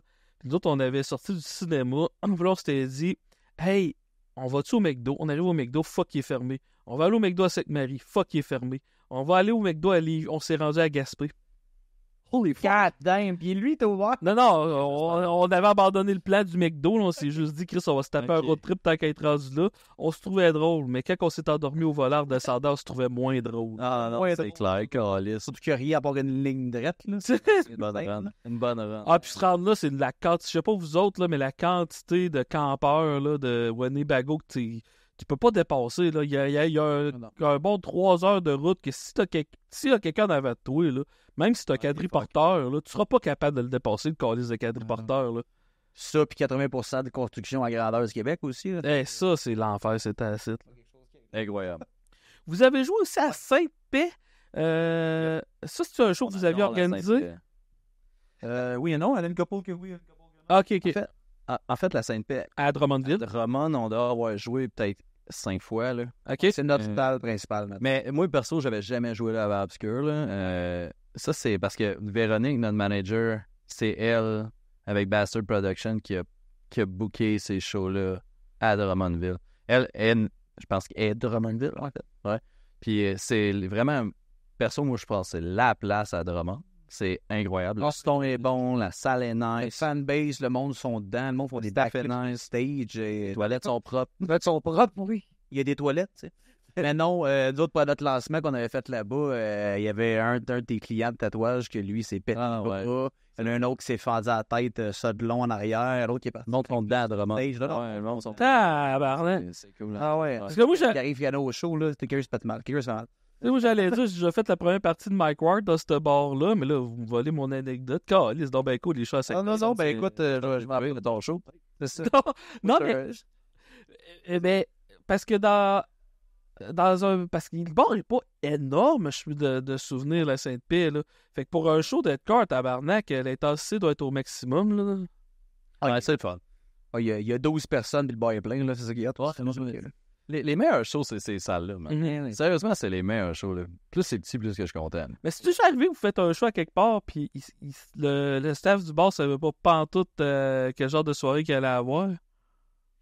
Chris, oui, un ancien band, moi aussi, c'est arrivé. Oui, c'est arrivé, mais... Tabarnak. Moi, Nathan, je suis arrivé, j'ai fait un show de musique. Le barman est arrivé après la 3e tour, il m'a fait ça va être votre dernière. J'étais comme, Oh! Merci, monsieur. Hey, attends un peu, raconte-moi ça. C'était quel genre de groupe t'avais? Hey, je me rappelle, c'était un groupe metalcore, mais vraiment plus 80% scream, 20% chant. Puis, ça bougeait pareil en tabarnak. Ah ouais, ça bougeait en 5 bis, c'est juste. C'était quoi le nom? Le gosse. Dans le temps, c'était Reach All Monuments. OK. Ça existe. Il y a une seule page que je connais, puis c'est sur la page de mes amis Facebook qui est ça. OK. C'était le temps de la cuisine qui avait fait un Je rappelle, je sais pas si tu veux name dropper le bar, mais peux-tu au moins name dropper la ville que c'est arrivé? C'était à Montréal, je me rappelle même pas du nom du bar parce que même les bars de Montréal dans le temps n'étaient pas les mêmes versions qu'aujourd'hui. Tous les bars ont comme changé un peu. Fait que je peux même pas me dire c'était quel. Je pense que c'était un bar pour des comedy clubs et non un bar pour faire du métal. Oh, Quand on est tabarnak! arrivé là-bas. Ah, ça se peut-tu, c'est Ciboire? Ça se pourrait. Dans la micro, Mais. Non, ben, attends. Oui, c'est à Montréal. là, j'étais genre, what the fuck, man, avant, il faisait des... Il y avait un autre, je me rappelle. Parce qu'il y a un bar qui Dans s'appelait... ces genres-là, mettons. Parce qu'avant qu'il y ait le Bordel Comedy Club, t'avais le Saint-Cyboire qui faisait office de plus gros comedy club du Québec. Puis je sais qu'il y avait le bar a brûlé. Mais je sais qu'il y avait eu une couple de shows que les gars, ils capotaient parce qu'ils s'attendaient pas partout à ce style de musique-là. Mais c'était pas un gros stage, c'était vraiment comme un coin de stage, là, Ok. 45 dans un coin. Puis il embarquait le drum, puis les amplis dans le temps, parce qu'on n'était pas avec des pédales, avec des guitares, là. C'était vraiment juste comme le gros kit, là. T'amenais ça dans ton liste de musique. On faisait ça de même en s'en allant parce qu'il n'y avait pas... t'avais genre 8 câbles, un câble de bass, 4 de gomme, le parti du drum, pour chant faisait... en avançant de même, te rendre à Montréal, là. Puis t'embarques tout ton stock, ça te prend 1h30 tout plugger ça. Le gars, après la troisième tune, ça vient éteindre ton ampli, t'es comme... Non, je te file, man. Nous autres, c'est ça, c'est pas... Ça, c'est pas arrivé, mais je sais que, mettons, il y avait un show qui avait été booké dans un bar, je m'en rappelle plus lequel, je m'en rappelle plus rien de où c'était, mais je sais que le proprio de bar qui est genre, mettons, qui passe faire son tour dans la soirée, on va dire ça même, je sais qu'il est passé, puis il est arrivé au comptoir, puis il a dit « Tabarnak, que c'est ça, calice ». Puis c'était plein, là, la soirée allait bien, puis la barmaid, il a genre dit une affaire comme « Chris, c'est une des soirées plus payantes du mois ». Ouais, mais tabarnak, c'est quoi cette musique de diable là, tabarnak? Ah! Il a quitté son camp, juste, j'espère qu'ils pèteront rien. Tu sais, tu verras. Sérieusement, c'est ça que le monde qui écoute pas du métal, ils vont pas dans les shows, ils comprennent pas tant. Là. Ils pensent que genre, il va y avoir du monde rentrer dedans, tracher, puis aller dans les pits, puis tout ça. Ils pensent que genre, on va tout casser, mais c'est la communauté la plus gentille. Oui! Tu sais, quelqu'un tombe à terre, ça le ramasse. Quelqu'un, ils vont pas, tu verras. Jamais, genre, de la violence. Puis écoute, il y a sûrement des exceptions, là, genre, quelqu'un... Oui, il y a des exceptions partout, mais... Mais tu sais, mettons, quand tu vas, mettons, aller voir un show de rap, ben justement, ça se peut qu'il y ait des gunshots, puis qu'il y ait quelque chose qui se passe, tu sais, la police va venir, tu sais. Ah, ça, il y a une couple d'humoristes qui ce sont des anciens rappeurs qui ont changé de carrière parce qu'ils trouvaient ça carrément trop dangereux. Hein. Puis, mais un autre style... que ça n'a pas l'air de ça en surface, mais quand tu y passes, c'est violent que le Saint-Tabarnak, c'est le country. J'ai vu des batailles violentes dans des shows country, là. C'est pas toi qui avais été voir Sale Barbe, il y avait des mosh pits, là? Hey, dude, quand je suis voir Sale Barbe, je capotais. C'est quoi Sale Barbe, premièrement? C'est à Cayen. C'est un band à Cayen, ils sont débiles mentales. OK. Ils font de la musique vraiment rustique. Moi, tu connais quoi de la musique autre que le métal? C'est sérieux, OK. c'est genre... Pour moi, c'est genre le nouveau bottine souriante du Québec. Ouais, Je l'ai. C'est pas pareil comme la bottine. Ah ouais, ça, c'est tout d'un mot, là. Sont DB, c'est de la musique acadienne, là. C'est la musique qu'il faut que tu commences avec les chouchis. Ça swing, mon gars. C'est ça. Ça swing, puis quand je les ai vus en show, je capotais, man. Il y avait un circle pit, man. Puis tout, j'étais genre, what the fuck? Puis moi, je les ai vus à Sherbrooke. Puis c'est ça, je m'attendais à, tu sais, quand tu rentres dans la salle, tu sais, c'est de la musique qui passe à la radio, tout ça, c'est comme gros ma tante, mon oncle là, qui était là. Mais tabarnak, ça bougeait en asti, man, dans la fête. Il y a du caillouche métal, je vais vraiment dire ça, man, c'est flat. C'est de la musique acadienne, c'est vraiment de la musique rustique, là, c'est bon en asti. Sale Barbe, c'est mon meilleur show de l'année. Ouais, Sale Barbe, ouais. OK, tabarnak, je vais... T'aurais écouté Gin à l'eau salée. Ta toune. Gin à l'eau salée, calice. Ah ouais, tu vas voir les tunes, tu vas être là, my God. Mais ça vaut le temps. Ouais, c'est bon en tabarnak. Donne un asti de show, man. Je capotais bien. Pour vrai, ça a été mon show préféré de toute l'année. J'ai donné mes équipes. On a vu des choses psycho aussi, puis on flippé out. Ah, c'est Les gars arrivent, genre beurré avec des gros stretch noirs avec des tatous, puis ils se font regarder par les gars de la scène, ils sont comme, moi, vous avez pas d'affaires ici. Les gars ont trippé insane, là, c'est genre 25 danseurs sur le stage, ça avait l'air malade. Ouais, Boogie Wonderland. Genre, ouais. Ah, Boogie Wonderland. Qu'est-ce que ça me dit de quoi, ça? Je pense que c'est le même. Ouais, ben, c'est un band qui font des festivals, eux autres. Ah, mais c'est coloré, puis ça flash, puis ça. Psycho, c'est bon, hein, même. Moi, comme je t'ai dit, là, man, j'écoute full de ça, man. Moi, quand je vais à des festivals, puis je peux danser, gros, moi, je suis content encore, moi, je suis le même, moi. La petite guerre. Fait que là, Ouais, tout le temps bon. votre dernier EP, c'est Pound of the Devil. Exact.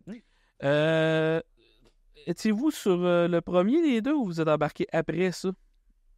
Moi, j'ai été dans Blood of the King puis Pound of the Devil. Mhm. Puis Rick, il est arrivé pour Pound of the Devil, mais il a fait un single avec nous avant. OK. Pour comme le présenter, ça s'appelait Décimation. Fait qu'il est arrivé dans le band. On a enregistré Décimation. On est parti en tour avec Rick. Bon matin. Parti 2 semaines, ouais, bon matin, Chris.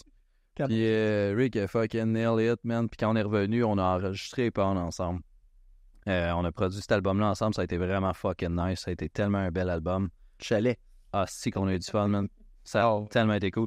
Là, en plus, c'est vrai, asti, on n'a même pas parlé de ça. Justement, pour comme clore cet album-là, parce que là, on est déjà en train de travailler sur notre nouvelle EP. On a du nouveau stock. On commence même à explorer justement comme d'autres tons pour mettre d'autres couleurs pour notre guitare, changer un peu notre ton de guitare. Être plus Rester encore plus méchant, on veut vraiment toujours pousser la coche, on va de plus en plus extrême. Pound of the Devil avait vraiment une texture vraiment comme cathédrale, on va dire. Ouais. Même, ça c'est bon ça, sonnait, comme... ça sonnait tellement, ouais, ça sonnait fucking genre cathédrale. Comme on disait, nous autres, c'était Bloodborne. C'était genre Bloodborne, man, cet album-là. Puis là, c'est ça, là, on a aimé la crème que ça l'a donné. Fait qu'on est en train d'essayer d'explorer ce son-là avec du nouveau stock qu'on a fait. On a tout le temps du nouveau stock en studio. On est tout le temps en train d'enregistrer pour vrai de chacun de notre bord. On a énormément de chansons que on se fait des listes puis on dit ceux-là, tu sais, on va essayer de faire un album avec ceux-là. Puis le processus marche. Vas-y. Ah ouais, ben dans le fond, ce que je voulais dire, c'est juste que le Pound of the Devil, dans le fond, puisque là, on a sorti un vidéoclip avec Pound of the Devil, mais là, l'album, dans le fond, on veut comme clore la boucle de cet album-là, fait que on vient tout récemment d'enregistrer notre nouveau vidéoclip sur Aphrodite. Il va sortir le 31 octobre à Halloween. Puis pour vrai, c'est la première fois qu'on l'annonce, man. Genre, le podcast va être sorti d'ici là. Étienne va nous dire tabarnak, c'est pas censé le dire, man. C'est dans un mois, tabarnak. On va faire un petit tour en coach. Ouais, mais anyway, moi, les podcasts, je les mets. Ils vont être un Patreon only pendant une couple de semaines, puis après ça, ils vont sortir au Écoute, man, on est tellement pas genre. Ça, on a de quoi qu'on veut le dire, on le dit, man. C'est pas un secret. Puis c'est ça, on vient de finir. Elric a fini l'editing du vidéoclip, genre, hier. OK. Ou avant hier. Fait que là, c'est fini. Fait que c'est vraiment sick. On a vraiment hâte de présenter ça. C'est vraiment pour fermer la boucle sur cet album-là. C'est la tune qui a pogné le plus de l'album. L'album s'appelait Pound of the Devil, puis on a comme propulsé cet album-là avec le single qui était Pound of the Devil. Mais après le feedback du monde, c'est vraiment Aphrodite qui a été comme la tune que le monde a été plus... Avez-vous une idée pourquoi? Ouais. Probablement encore une fois un peu l'effet mélodique, peut-être un peu les paroles aussi. Ouais. Les paroles sont sick. Ouais, les paroles, c'est toujours des réflexions sur bien des affaires qui existent. J'essaie pas de pointer les gens des doigts quand je fais une toune comme ça. J'essaie de comme englober un bassin sans que ça a l'air de genre une grosse tape d'en face. Genre, on dirait que tout le monde peut le comprendre de leur façon rendue là. Puis je pense que c'est ça qu'il vient chercher, la petite crème de plus sur cette toune. Ouais, puis tu sais, elle a comme un thème un peu comme mythique sur Aphrodite. Ouais. C'est nice. La touche qu'elle a, cette tune-là est vraiment nice. Mais je te dis, c'est vraiment... On se faisait tout le temps dire cette tune-là. Fait que là, on a fait comme fuck. Il faut faire au moins un autre vidéoclip sur cet album-là. Fait que on vient toujours de finir ça. On a filmé ça dans genre la plus vieille fucking cabane à sucre abandonnée que t'auras jamais vu de ta vie. OK. Et on avait peur qu'elle pète sur notre tête quand on était dedans. Puis combien de temps tourner ça? Une journée pour nous ensemble. Puis Rick, ensuite, il est allé avec un actrice dans le bois pour faire de la porn. Puis, fait que ça a été une autre bonne journée, mettons. C'est un bon 2 jours. L'editing rendu là, c'est des heures et des heures. Ça, des gars du groupe qui fait l'editing? On le fait ensemble, ouais. OK. On filme ensemble, puis dans le fond, moi et Rick, c'est ça. On filme ensemble, puis on édite ensemble. L'autre est craqué. Ouais, c'est ça. Rick il est vraiment comme cinégraphe dans la vie. Fait que, tu sais, il va écrire un script, puis il a son idée pour le clip, puis on filme ça, man. On part de là, tout ça. Il y a vraiment des super bonnes idées. Puis ce clip-là, il est vraiment, vraiment, vraiment nice. C'est poussé un peu le plus. Nos clips, souvent, c'est nous autres qui jouent, puis c'est pas mal ça, on va dire ça de même. Ouais. Mais là, on voulait vraiment comme quelque chose avec plus une histoire, justement, par rapport aux paroles. Puis je pense que le monde va être content, man. Ouais, mais même chose encore aussi, on fait notre musique nous autres mêmes, puis on filme nos vidéoclips nous autres mêmes pour essayer de ça se rendre de plus en plus. Mais comme on disait aussi hier, là, on veut toujours battre le prochain clip. Ouais. Toujours se rendre de plus en plus haut pour essayer de battre, augmenter notre crème à tout. Ouais, c'est ça. Fait qu'à un moment donné, vous n'aurez pas le choix d'en faire de la vraie porn. Ouais, man, c'est ça. Là, ça s'en vient. D'autres, si ça pogne, man, on fait n'importe quoi. Pas la petite pile qui m'ont pour cœur parce que là, pour faire grand-chose avec ça. On va arriver avec du Viagra, puis on peut être chat dans la salle. Hey, tabarnak, sois bandé. Tu allais bander avec nous autres. Mais je suis curieux. Ça, de mal à l'aise, ça. Je suis curieux, tu sais, c'est comme Aphrodite, je passe à 4 minutes et demie de mémoire à peu près qu'elle dure. Pas de même, ouais. 27, ouais, ça donne. Ouais, fait que l'editing d'un vidéoclip de 4 minutes et demie, on parle de combien de temps? Ben, un vrai normal 5-6 heures avec Raph qui connaît ses shit. Moi qui commençais avec le logiciel 22. Et Fait que, tu sais, ça donne une note les deux, là. Mais quand j'ai fait une bonne partie comme un sans dessin tout seul en faisant des shortcuts que je connaissais pas. Après ça, il est venu me rejoindre pour me montrer, check, t'aurais pu faire ça de même, finalement, j'aurais sauvé 12 heures. C'est sûr que pour vrai, ça dépend tellement des tâches Ouais. qu'on donne parce que, tu sais, nous autres, c'est sûr qu'on est restreint, tu sais, on n'est pas. Comment dire, on n'a pas. On se range pas, non. Tu sais, on met pas des special effects de cave, puis tout ça, tu sais, on reste quand même simple et efficace, tout ça. Fait que c'est sûr que plus que tu te mets des tâches de travail, plus que ton editing va être fucking long. Là. Tu sais, moi pis Rick, des fois, on a des idées, man, qu'on se dit, hey, on pourrait essayer de faire un clip de même, puis on se dit, gros, ça va être 600 heures. Ah, c'est ça. Mais on a le goût, là. Coupe à moitié. Après, la moitié coupe au corps. Après ça, coupe Mais on a le goût. Oui. je trouve ça vraiment le fun de vous entendre parce que, tu sais, en humour, je fais une comparaison avec ça. Il y a beaucoup d'humoristes, puis même moi, j'étais de même longtemps qui dit ah, ça me tente pas de me mettre à sortir des vidéos, ça me tente pas. Là, à un moment donné, aujourd'hui, t'as pas le choix, on dirait, de tout savoir comment faire, puis de tout te le faire si tu veux, d'être capable de te sortir de cet océan d'actifs. groupe. Tout le monde est là sur Internet. Ta compétition, c'est le monde. Dans un sens, c'est cool parce que ton auditoire, c'est le monde, mais ta compétition, c'est le monde. Fait que comment tu fais pour te sortir de là? Fait que vous faites toutes vos crises de vidéoclips de A à Z tout seul, vous enregistrez tout, c'est malade, là. Pour vrai, on a tellement visé le self-produce en partant parce que on a tout eu des bands, on l'a tout déjà dit, on a tout eu des bands, ça nous a coûté cher. C'est... Le dernier band qu'on a eu, moi et Rick, on a eu tellement de fun. On a touré genre 6 ans avec cette band-là, on a sorti des vidéoclips. C'était quoi? C'est A Thousand Years. On a joué dans A Thousand Years pendant un bout. Metalcore, ça aussi. C'est du gros metalcore. Mais violent. Avec Metalcore, c'était violent. C'était le fun. Ah, puis c'est drôle parce qu'on a switché. Moi, je suis chanteur, lui, il était drummer, puis là, dans Obscure Mantra, c'est l'inverse. C'est comme moi puis Rick, ça fait vraiment longtemps qu'on joue ensemble, mais puis c'est ça, c'est que on a dépensé énormément d'argent. Puis tu sais, ça reste un hobby, right? Tu sais, c'est sûr qu'on veut que ça pogne. En fait, nous, ce qu'on veut, c'est pas... On veut juste que le plus de monde écoute notre musique, right? Ça, c'est vraiment notre premier but. Mais le fait d'être self-produce, c'est vraiment côté aussi que ça soit plus fulfilling à faire. Fait qu'on apprend à chaque fois qu'on fait de quoi, on se lance dans quelque chose. Le studio, même chose. Moi puis Rick, on a commencé pendant le COVID. Juste avant le COVID, on a commencé à suivre des cours pour savoir vraiment comment s'enregistrer nous-mêmes. Pour plus avoir à dépenser des 2000 $ par tune. Qu'est-ce qu'on avait d'autre à faire anyway pendant? Ouais, puis c'est ça, le COVID, pour vrai, nous, ça a vraiment été fucking nice pour nous autres. Ouais. On a vraiment tellement appris puis fait de stock. Mais notre but, c'était vraiment d'être justement le plus possible self-produce. Même affaire pour les vidéos. Pendant le fin COVID, j'ai acheté une caméra. On commençait à faire de l'editing avec des gars qui faisaient ça de métier. Puis tout apprendre le plus possible pour qu'on soit indépendant. Il n'y a rien de pire que justement comme tout le temps d'avoir payé des montants cave. Puis là, tu sais, ça vient que tu as un Ben qui vient plus cher que t'abonner au golf toute la crise. Ouais, puis c'est cher, là. Puis votre imagerie, c'est vous autres qui avez fait aussi? Votre logo, puis tout ça? On est tatoueur depuis une dizaine d'années. OK, ça explique ce que je vois visuellement présentement aussi. Ouais, drôle ça. Ouais. Pas des collants, man. C'est un filtre. Genre, sur Discord, il y a des filtres. Ouais, c'est un filter, man. C'est un filter.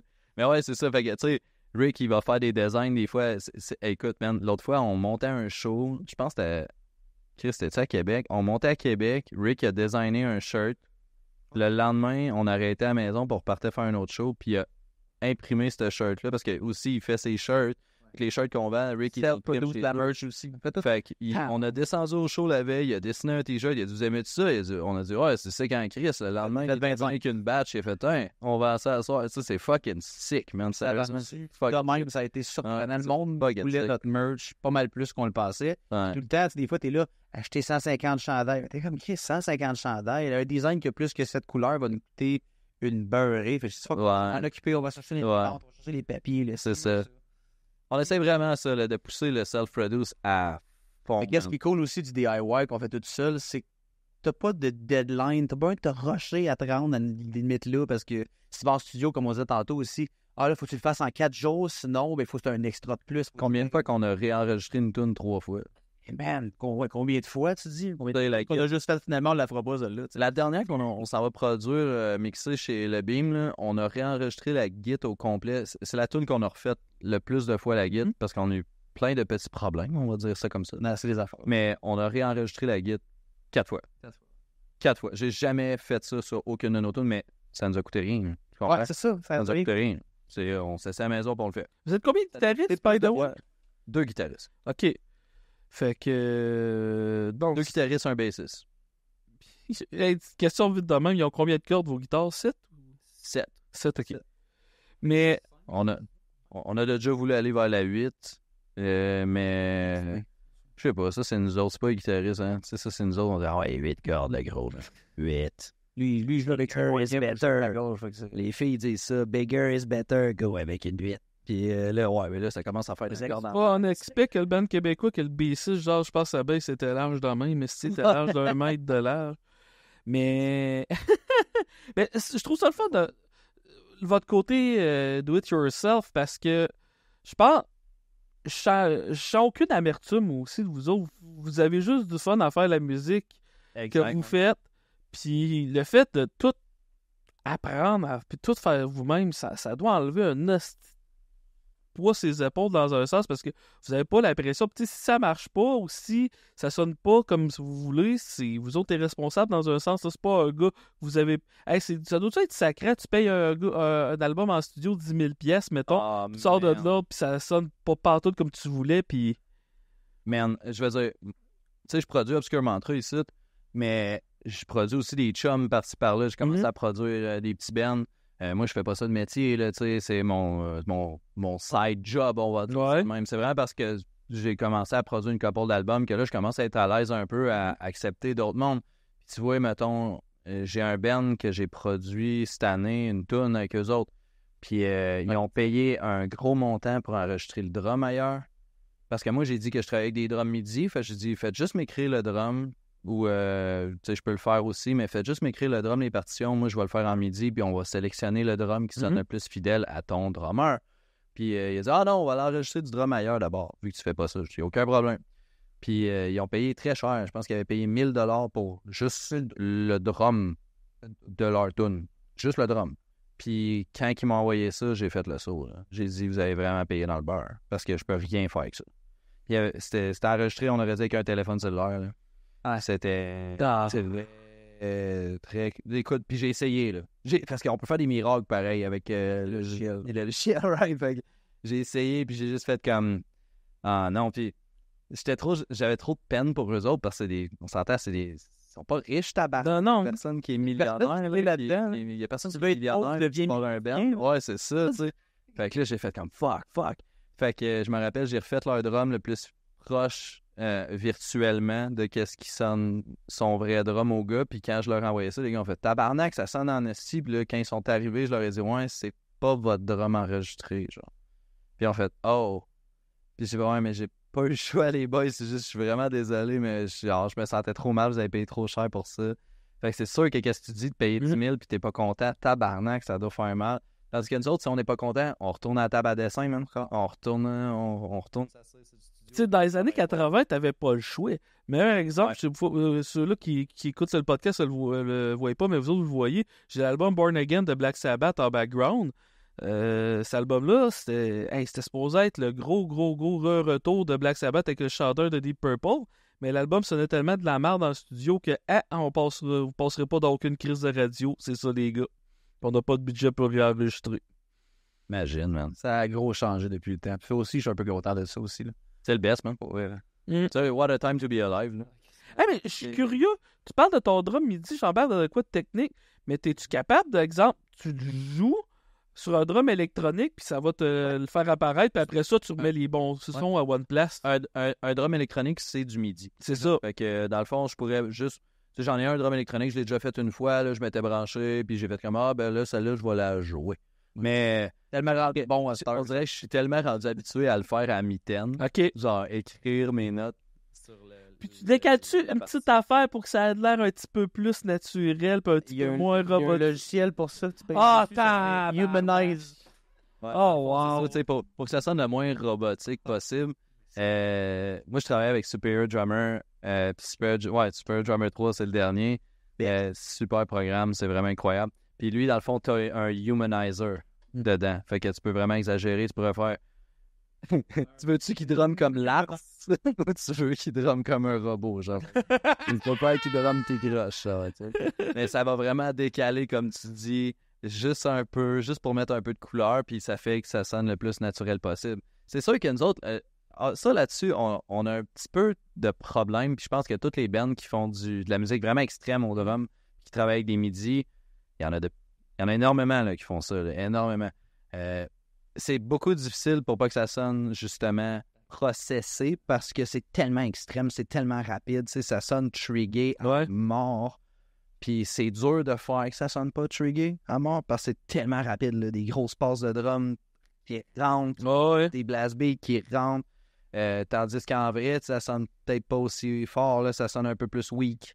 Mais encore là, moi, ce que je me donne comme défi, c'est impossible. Là, je peux pas battre la machine. Mais ce que j'essaie, c'est d'avoir l'intensité de mes hits le plus proche de qu'est-ce que ça sonne sur l'album parce que je voudrais jamais entendre que comme « Hey, ton drum, il est fait à l'ordi puis t'es pas capable de le drummer. » C'est la dernière affaire capable que je vais entendre. Puis quand je l'écris, mon drum, je l'écris pour être en mesure de le jouer, c'est sûr et certain. Tu sais, c'est comme la fameuse histoire des triggers. Il y a tout le temps... Dans notre monde, les drummers, on va tout le temps avoir des...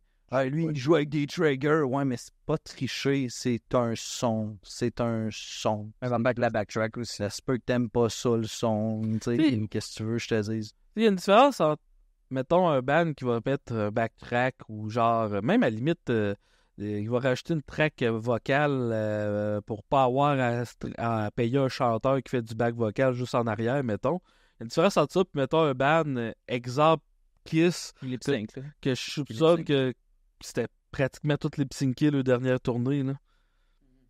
Les Motley Crue, je pensais que c'était les synqués pas mal, mais j'ai réécouté beaucoup de leurs dernières vidéos de leur dernière tournée, puis ils faussent que le tabarnak. Fait que, à moins qu'il y ait lip synqué une track qui fausse, quel Chris. T'imagines? Ça serait tellement parfait. C'est dans la boîte, c'est bon. 400 pièces du billet pour de la merde dans du stuff, let's go aussi. Tu sais, comme nous, on utilise les backtracks, on l'utilise du mieux qu'on le peut, tu sais, puis ça fait qu'on est vraiment fidèle à notre album, mais tout ce qu'on joue, c'est straight out the box. Oui, puis on n'a pas ce nice violon en arrière. C'est ça qu'il faut, c'est ça. Mais tu sais, comme, il y a quelqu'un qui à un moment donné, je me rappelle, il nous avait déjà dit ça, j'ai tellement trouvé ça fucking drôle. Je savais même pas comment il répondre ça poliment, mais le gars, il a dit « Hey, vous avez du violon en background, puis des orgues, puis genre des trompettes, puis tout. » Je fais « Ouais. » C'est pourquoi, man, vous avez pas des vrais instruments sur le stage? J'étais comme, dude, je peux pas avoir 60 gars sur stage avec ça. Coûte comment louer l'OSM? C'est ça, j'étais genre, dude, genre, ça serait le bruit, par exemple, faire un show avec un orchestre symphonique en arrière qui ferait pareil. Moi, je broyerais. Pas de salle capable de nous payer à jouer quelque part. Pas de salle assez grosse pour avoir tout ça non plus. Mais tu sais, j'étais comme, ben ouais, mais dude, sois logique, là, genre, c'est fait à l'ordi parce que Chris, il n'y a pas de musicien capable de jouer ça. Ouais, mais vous êtes fake. Puis j'étais genre, hey, va chier, man. Va chier, man. On est t'en fais-tu de la musique? Non, ben, pas tant. Non, puis le drum est live, la guitare est live, le chanteur aussi. Et que, à un moment donné, ça... Mais il y en a qui sont puristes, tu sais, dans la vie. Il faut que tu sois fucking... Et puis, même... Écoute, j'ai même déjà entendu quelqu'un qui disait que je trichais parce que je jouais avec un métronome, man. Puis ça, je capotais, man. À la limite, c'est plus tough parce que tu joues avec un métronome. Faut que tu joues avec un métronome. Non, t'es pas tête. C'est... En tout cas, moi, ça m'avait dépassé. Genre, ouais, non, mais t'es pas un bon drummer, tu joues avec un métronome. J'étais là, t'es cave. T'es juste cave. Faut que j'aille un métronome. C'est pas bon. Je dois une baguette rouge. Ouais, c'est ça. Non, mais tu sais, ça, c'est le monde de la musique. Là. C'est comme toi dans l'humour, justement, tu sais, c'est con, mais sûrement que tu peux faire une affaire sur genre quelqu'un, t'écris tes sketchs de même, tu devrais faire telle affaire. Ben, en humour, qu'est-ce qui arrive souvent, c'est que je vais me faire dire, hey, t'as volé tel joke à telle personne. OK. Fait que là, j'écoute la joke, c'est comme j'ai le même sujet. Ouais. Tout. Ouais. Ça m'en est, je veux dire, calé ce sujet. Je veux dire, peu importe le sujet, c'est sûr que tu vas toucher un sujet qui a déjà été touché. Même en musique, on se dit souvent, j'ai dit des trucs que j'ai inventé. Ouais. C'est dur d'inventer quelque chose parce que tout a déjà été fait. Ouais. Même Elvis Sacrifice, le 3/4 des tunes, c'est des covers. Pas nous autres qui a inventé le métal, là, Chris. C'est pas nous autres qui a inventé ça. Mais non, puis c'est correct aussi, là. Ben ouais. Ah ben, ça c'est... Ah, les gens, là, C'est l'histoire d'une vie. les gens, des fois, même, ils aiment juste ça. Ils aiment juste ça. Tu sais, j'ai vu Tout le certaines... temps un petit peu en Acadie, là. Tu sais, c'est comme j'avais vu il y avait c'était une couple de bandes deathcore qui se faisaient accuser de pas jouer live, là, que genre ils montraient qu'est-ce que la caméra filmait, puis que, mettons, les douets du guitariste, que ça se suivait pas partout. Mais moi, j'écoutais ça, je me disais, c'est à cause qu'il y a un délai entre qu'est-ce que t'entends puis qu'est-ce qu'il joue, c'est juste au point de vue de la caméra, c'est pas le guitariste, c'est le problème, esti. Mais on va avoir du monde pour ça. Moi, mais c'est ça. Anyway, C'est bon. si Internet, tu veux faire plaisir à tout le monde, sors à rien. Peu importe ce que tu vas faire, il va tout avoir un colon qui va venir commenter. Fait que sors à rien, fais rien, comme ça tu vas être sûr que personne va te critiquer. Là. Ouais, exactement. C'est clairement, c'est clair. C'est ça. Alors, t'es sûr que tu vas avoir des commentaires négatifs, là, c'est sûr et certain, là. Mais les gens et tout sont jaloux. Là. Des fois, là, il y a ça aussi, là, les gens, ils voient ton succès ou whatever, ou que c'est... T'as des gens qui aiment qu'est-ce que tu fais, puis le monde dit, c'est de la crise de merde. Moi, j'aurais Ouais. pas fait ça de même parce que c'est de la crise de merde. J'ai pas d'autres sujets. C'est parce que t'aimes pas ça, man, on s'accorde. Fait que là, vous autres, là, je comprends bien que ça va même être des nouvelles affaires. Là. Il y a un nouveau vidéoclip qui sort à l'Halloween. Vous avez un nouveau EP qui s'en vient. Vous allez continuer à faire des shows tout le temps, j'imagine aussi. Tu vois, on a quoi? 4 shows qui s'en viennent? T'as-tu ton sel, Rick? Ah, moi, il est direct là. C'est... Ben, en fait, demain, on joue à la Sainte-Paix. Fait que le 20 septembre, qu'il n'y a pas personne qui va avoir ce demain-là parce que la vidéo sort au plus tôt la semaine prochaine. Ouais, c'est ça que c'est. C'est pour ça qu'on en a 4. Il va penser qu'il est comme... Ouais. Fait que dans le fond, ce show-là, il va pas être vraiment payant. C'est ça, non? Mais, puis, tantôt, tu me faisais rire parce que, écoute, tantôt, là, tu disais comme la fromagerie. Ouais. Nous, le mois prochain, man, on joue à Quaticook. Oh! On joue à la fromagerie, man. Voyons, toi. Non, non. Ça serait malade avec des cubes. On va faire de la crème. Non, mais il aurait pu avoir une salle bâtard en arrière, je sais pas trop. Ça aussi, on aurait arrêté après 3 Pas vrai, ça aurait été malade, man. On est dans la crème glaçon. Hey, j'ai joué C'est en face du monde. dans une cabane à sucre sur l'île d'Orléans la semaine passée. Là. On peut jouer. Oh, wow. Hey, ça devait être malade. Ça devait être débile, man. Ah, c'est bien, oui, c'était sur pas. un bateau. Hein? Jouer sur un bateau, ça serait malade. Ah, dude, ça serait tellement sick. Il y a une croisière heavy metal. Croisière. Ben, il y a la Ça y est invité. 10,000 Tons of Metal. Ouais, mais. Sérieux? Ouais, Ouais, mais ouais. un peu, ça, c'est américain ou c'est genre au lac Memphremagog? Non, c'est genre, c'est une croisière. L'année passée, c'était qui? Il y avait Doro, il y avait. En tout cas, non, c'est. Ah, c'est big, là. Ouais, c'est big, là. C'est un événement. Ça dure 10 jours, je pense, la croisière. Puis il y a genre 3 jours de spectacle là-dedans. Là. Puis le reste du temps, tu chill avec les musiciens qui ont sur le setup, là. Non, il y a eu des gros noms là-dessus, là. Ah, c'est cool, ça. Parce que, tu vois, on joue le vendredi 11 octobre avec Nova Sp. OK. C'est le microbrasserie Hub Station. Hub Station à Quaticook. OK. Je pense que justement, c'est en face de la fromagerie. la crèmerie Quaticook fromagerie. Fait que ça va être vraiment cool. On est avec Nova Sp puis de Mal en Pire. OK. Sinon, on joue au Montreal Deathcore Fest. Ça va être au Piranha Bar avec fucking Burning the Oppressor, nos chums d'Observant, Deadwood, Flesh Shrine. Ça, c'est sick en Christ. Nice. Puis Unpunish, un méchant belle palette de band. Puis ensuite de ça, on rejoue encore. Ça, c'est à Trois-Rivières. On joue avec Deadwood puis Observant, nos bons chums. À la Taverne Royale de Trois-Rivières. Ça, c'est en novembre. Fait que dans le fond, tu sais, c'est une fin de saison qui est quand même soft. C'est pas notre année qu'on a fait le plus de gigs. C'est une année justement qu'on s'est dit plus comme on va prendre un peu un pace. On avait au moins un show par mois toute l'année. Mais c'est vrai qu'en 2023, tabarnak, on est parti en tour 2 fois. Ouais. À chaque 3 semaines, 2 semaines entre les tours, on avait un show. Et des fois, c'était un show par semaine. Puis ça a été vraiment une année qu'on a joué, là. On a On joué... a fait Underground, on a fait Shred Fest, on a fait le Trois-Rivières Metal Fest. Ah non, c'était cette année-là. Ouais, c'est ça. Quand l'année est finie, on a tellement eu une belle année que je me rappelle. Tu sais, genre, c'était comme un... Comment dire? Pas un couteau dans la plaie, là, mais je me rappelle qu'on était... nous autres, on fête Noël ensemble, on fête l'Halloween ensemble. On est tout à comme en chum avec le band. Puis je me rappelle, la fin de l'année approchait, puis on s'est dit... Et qu'est-ce que ça va être dur à battre comme année? Et que ça va Mais c'était la première vraie année sans COVID aussi, fait que Yep. le monde avait faim, là. Ouais, man. Asti qu'on a eu du fun cette année-là. Qu'on a eu du fun.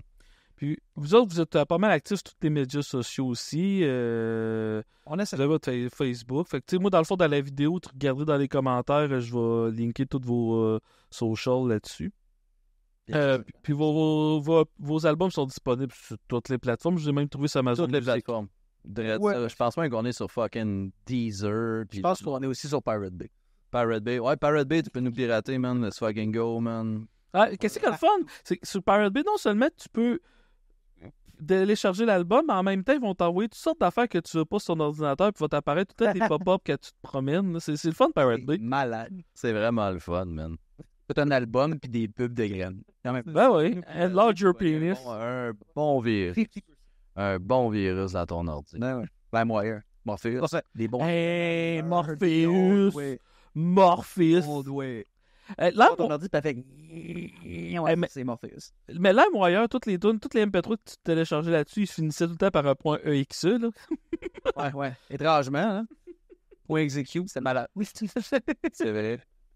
Je sais pas si tu te rappelles, tu téléchargeais des MP3, puis là, il fallait que tu télécharges la licence qui te permettait de juste l'écouter 5 fois. Ah, le bon vieux temps d'Internet, là. Ou sinon, t'avais la classique. My fellow American, I would like to talk to you. C'était cette style d'affaire-là quand tu savais que t'avais pas downloadé la bonne tune. It just got fucked, bro. Avez-vous connu Napster? J'ai téléchargé... Puis après ça, il y a eu Audio Galaxy, en tout cas. Puis avant Napster, c'était le IRC pour les canaux MP3, là. Ah, ouais. Mais écoutez-vous juste votre musique digitale, vous autres, vous avez des CD ou... C'est de bonne question, ça, man.